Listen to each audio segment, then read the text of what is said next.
School memories யாருக்கு தான் பிடிக்காது?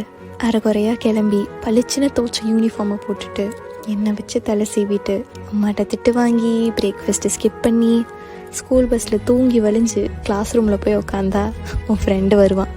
எதுக்கு சிரிக்கிறோன்னே தெரியாமல் மாற்றி மாற்றி சிரித்து செட்டில் ஆகிறதுக்குள்ளே மேம் புக்கை தூக்கிட்டு வந்துடுவாங்க. எப்படா பெல் அடிக்கும்னு வெயிட் பண்ணி லஞ்ச் பாக்ஸை திறந்தா நம்ம கை உள்ளே போகிறதுக்கு முன்னாடியே டப்பா காலியாக இருக்கும். சரி பரவாயில்ல, உன் தயிர் சாதத்தையாச்சும் குடுடா பசிக்குதுன்னு பேசிகிட்டே இருந்தால் பெல் அடித்து அடுத்த பீரியட் ஆரம்பிச்சிடும். தூங்கி வரைஞ்சி கலாய்ச்சிக்கிட்டு திருட்டுத்தனமாக அசைன்மெண்ட் முடிச்சுட்டு மறைச்சி ஸ்நாக்ஸ் சாப்பிட்டுட்டு பேப்பர் பாலாக உருட்டி யார் மண்டையால் ஏதாவது அடிச்சுட்டு ஊசியில் பென் பென்சில் எரேசர் வரைக்கும் கடன் வாங்கிட்டு எப்படி 12 வருஷம் போச்சுன்னே தெரியல.